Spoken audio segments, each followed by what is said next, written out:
Welcome, everyone, to the Backup and Generation broadcast. This is DCD. Thank you so much for joining us. I'm Stephen Warren. I'm the CTO of DatacenterDynamics. And right now, a fantastic tech showcase brought to you by C&D Technology. Thank you so much for sponsoring this. But we're going to be taking a look at optimizing backup power systems in the age of AI and edge. And everyone knows this, that computing is rapidly transforming the technology landscape, driving new approaches in designing and implementing backup power systems. There's a lot to get through here, but I'm going to get right to it. We are so happy to have with us Erick Soares. He's the Senior Global Product Manager, Data Center Renewables at C&D Technologies. Erick, I don't want to take any more time away from you, so let's get started away. And we have questions that are coming up afterwards that came from the community, and the industry at large has got a lot to ask. So Erick, over to you too. Let's get started, sir. Thank you so much, Steve. Thank you so much, DCD team. It's a pleasure to be here to discuss another great topic with you guys. Thank you, everyone, for tuning in. We really appreciate your time. There is an unprecedented growth in demand coming from AI and edge. That makes this one of the most exciting industries to be in. Yay, great news for everyone. I'm encouraged this demand will be great for all of us, and we have some very fruitful years ahead. The famous philosopher Uncle Ben Parker once said, with great power comes great responsibility. And that is 100% accurate when it comes to data centers and backup systems. How we met the power demands in the past is certainly not how we're going to meet them going forward. Today, I would like to cover a few categories that are often overlooked when thinking of these systems but are becoming extremely important. These are power quality and availability, sustainability, and total cost of ownership. I want you to come out of the session with the confidence that you're taking all important aspects into consideration when designing a backup system, and not simply taking the easy route or just copy and paste what was done in the past. So first, let's talk about artificial intelligence, also known as AI. We will cover the following key aspects of it. What is it? How do we use it? What impact will it have? What is it? For those who are movie fans, you may recognize this picture from the movie I, Robot, launched in 2004. Although many heard of artificial intelligence before, this was one of the first times that we got a realistic picture, even if a little exaggerated, as to what that could be. The idea of a computer or robot being able to do the same tasks as humans, or even better than us, has been around for a very long time. And so has the question of whether they would replace us completely. What we know is that in 2024, artificial intelligence is a key part of our lives, but not as iRobot depicted with big, mean robots that are kind of taking over the world. So, how do we use it? I'm going to click through a few icons that I know you guys are going to recognize, especially if you have little kids. You're talking about Siri, Google, Alexa, and the latest one in the professional world is now ChatGPT. These are all technologies that have been developed to help our daily lives. And although they started small and simple, hey, Google, hey, Alexa, can you play this song? What's the weather like today? They have become a lot more complex and a lot more helpful. To give you some more context, a search in ChatGPT requires 10 times more electricity than a simple search in Google. Okay, so AI is not a big, mean robot, at least not yet, hopefully never. And it can be helpful and annoying if you have little kids on long car rides. That's a topic for maybe another webinar, not this one. But what does that have to do with data centers? Well, what impact will it have? From a data center perspective, this additional computational capacity that is required is being forced to fit in the same existing footprint. We have all heard the stories of going from 30 to 50 kilowatts per rack, now 150, starting to hear potentially going up to 500, not too distant future. All this added capacity will put a lot of pressure on temperature, cooling, space optimization, and your backup systems. So the way you built a data center in the past will likely not be the same as you will in the future, which will also lead us to the next topic that is transforming our industry, edge. Like AI, we'll also cover what is it, how do we use it, what impact could it have on data centers. So what is it? Edge is a term used for essentially bringing the computational power closer to the user to reduce latency. Latency can be explained as the time it takes between requesting something and receiving it. One example of how we use it can be with home alarm systems. If you have one set up, you can see a feed from your home camera from anywhere in the world within seconds. Other things that benefit from this lower latency are our IoT, connected devices, and autonomous driving. While these applications can certainly benefit from lower latency, AI won't. So it wouldn't make sense to have these both running at the same site, as they have two very distinctive requirements. The impact we're seeing in is that edge systems are smaller, 300 to 500 kW, with longer runtimes, 15 minutes and above, while AI systems are very high powered, well over 1 megawatt, with shorter runtimes, 5 minutes and below. Since these two are so different, we need to be careful and take into account many different factors to design the best system possible for each application. Let's now look at the first one from our list: quality and availability. Why is power important? Simply put, without power, there is no data. When I think of power, I think of two key aspects that will lead to one specific action: power availability and power quality, and how they will impact which technology is used. Power availability, great. I have demand to build a data center and it can be full from day one. When can I have power? Tomorrow? That'd be nice. 5 years? No. 7 years? Maybe. 10? I think so. Power availability is something that's becoming very important in our industry, as some counties and some jurisdictions can take up to 10 years to be able to provide power to customers. So, as a customer, how do you cope with that? Do you go down the road of having BSS, wind, solar, bigger generators, or do you delay your startup? Once you have the power, great, that's the first major hurdle, but will it be clean? Is it clean enough to help support high efficiency backup systems? Or will it be inconsistent, forcing you to constantly use the batteries? Both those considerations are key to determine what technology and battery type will be utilized. Float batteries are very power efficient and meant to be on float and ready at all times. If used too frequently, they will die prematurely. Cycling batteries are much better at dealing with these on and off periods, even if they're short, but they aren't as power dense as float batteries, leading to potentially having to oversize your system. So again, these things are things that are often overlooked, but must be taken into account in order to choose the right chemistry. Another thing that will have a great impact on choosing the right chemistry is our next topic, which is sustainability. We only have one world and we must take care of it. I think we can all agree on that. However, one thing that is very hard to agree on is what it means to be sustainable, as that will vary from person to person. With sustainability becomes an even bigger topic in our lives, let's look at a simple yet very powerful approach that should help us feel confident we're making the correct decision, whatever that might be. Beginning, middle, end, which can also be viewed as sourcing, operating, and disposing. It's much easier for us to consider something sustainable or not for as long as we have it and we hold on to it. When you're interacting with that asset, you have the feeling of, okay, I have control over it. But when you talk about true sustainability and the full life cycle, you must also take into account how that product or how that asset was sourced and manufactured and what will happen to it at the end of its life. Some may simply say it's going to be somebody else's problem. In reality, no, it's also our responsibility. I remember during one of the DCD events I attended last year, one of the panelists said something that really resonated and stuck to me. We all want to be sustainable until we realize how much it will cost us. It is harsh, but let's be honest, it's also true. And speaking of cost, different technologies have different costs. Recycling also has costs associated with it. So how do we know we're making the best decision? That is where total cost of ownership comes into play and why it's so important in designing your systems.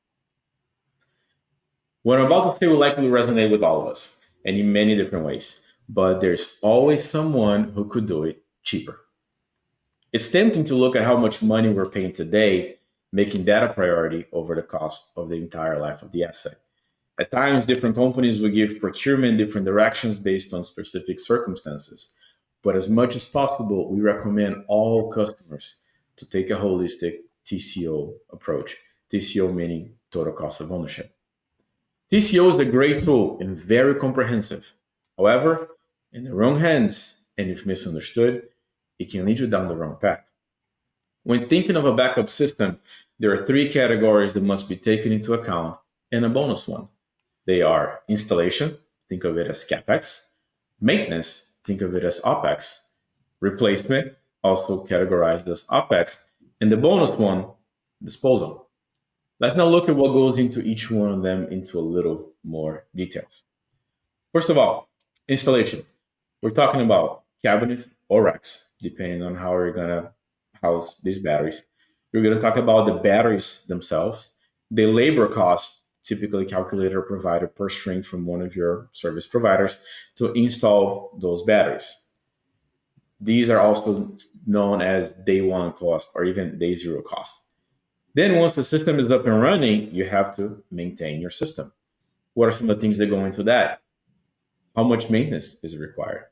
How often is it required? How easy will it be? The cost and frequency to maintain a flooded system is going to be very different than a VRLA system. And depending on which VRLA technology you use, maybe not too different than lithium or some of the newer technologies we're seeing in the market. But all of these maintenance costs must be properly accounted for. Then every asset's life is finite. At some point, you're going to have to replace it. So how often do you replace it? What's your supply chain like? You might have gotten a really good deal in day one, and that asset is lasting a good amount of time. But if you have any issues, are you going to have to wait 6 months to get another one of those batteries?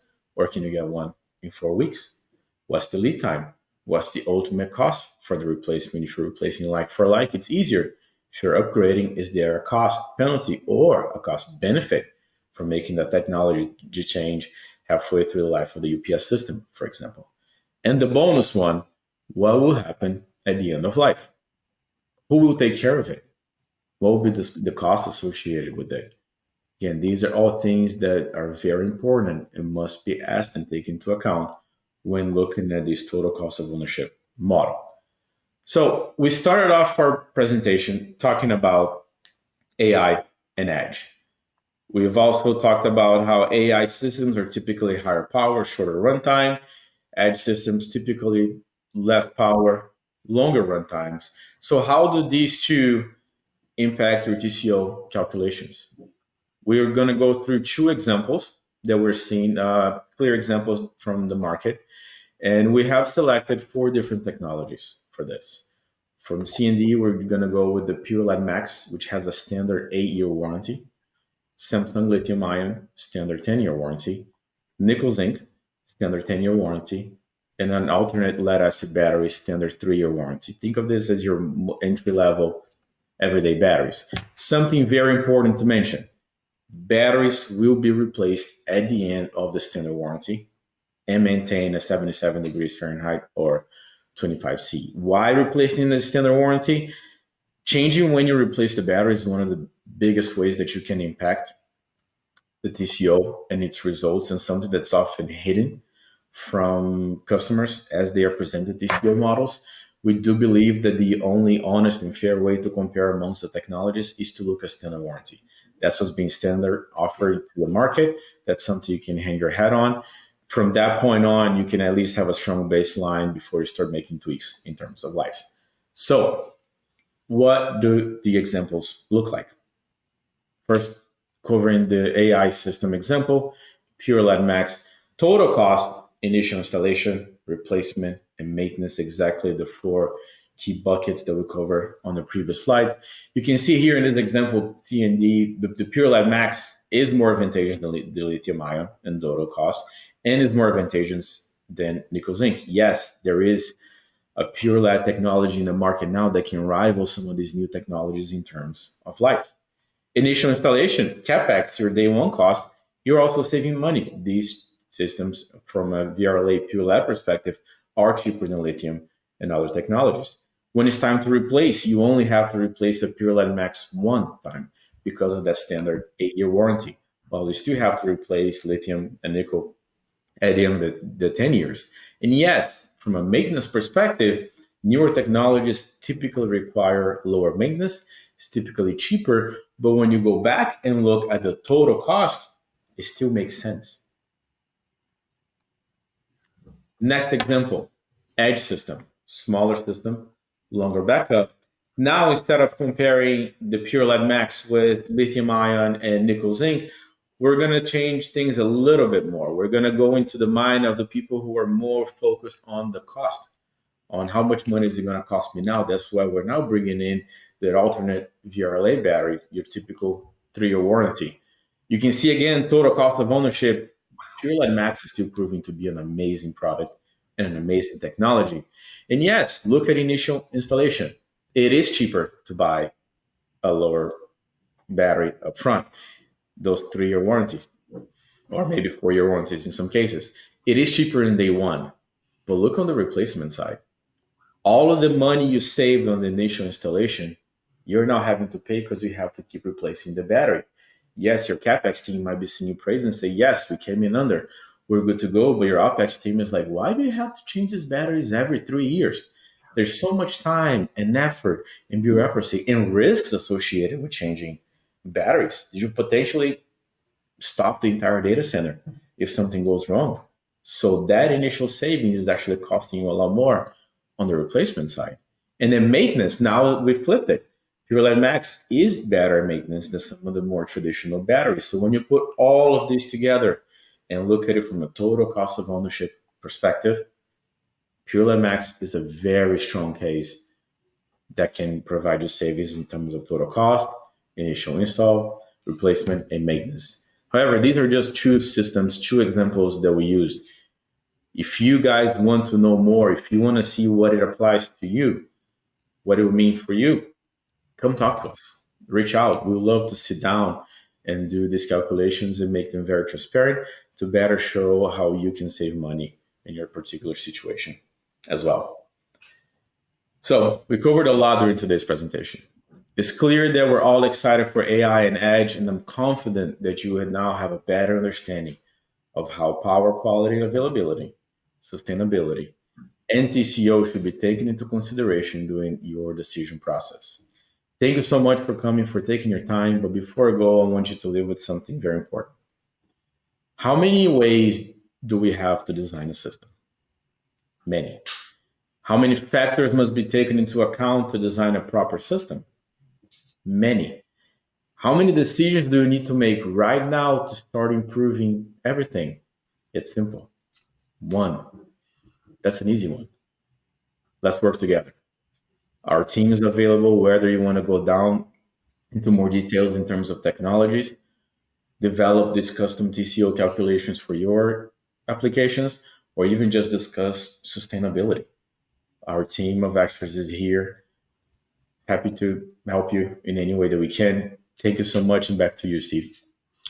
Erick, thank you so much. I need you to go back 2 slides for me, my friend. We're going back to that TCO assessment slide we had side by side. Can we do that, please? Installation, maintenance, replacement, disposal.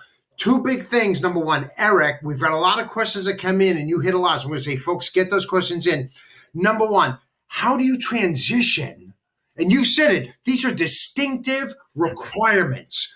These are huge. But how do you deal with this TCO when you've got the edge also? There's a fleet. And you said it. You're dealing with 2 totally different things here, Erick. A massive data center, and then you're dealing with edge, you're dealing with fleet, you're dealing with out in the middle of nowhere. How can you do that? Big question for folks. Can you transition from centralized data centers to decentralized with your solution? Does that work?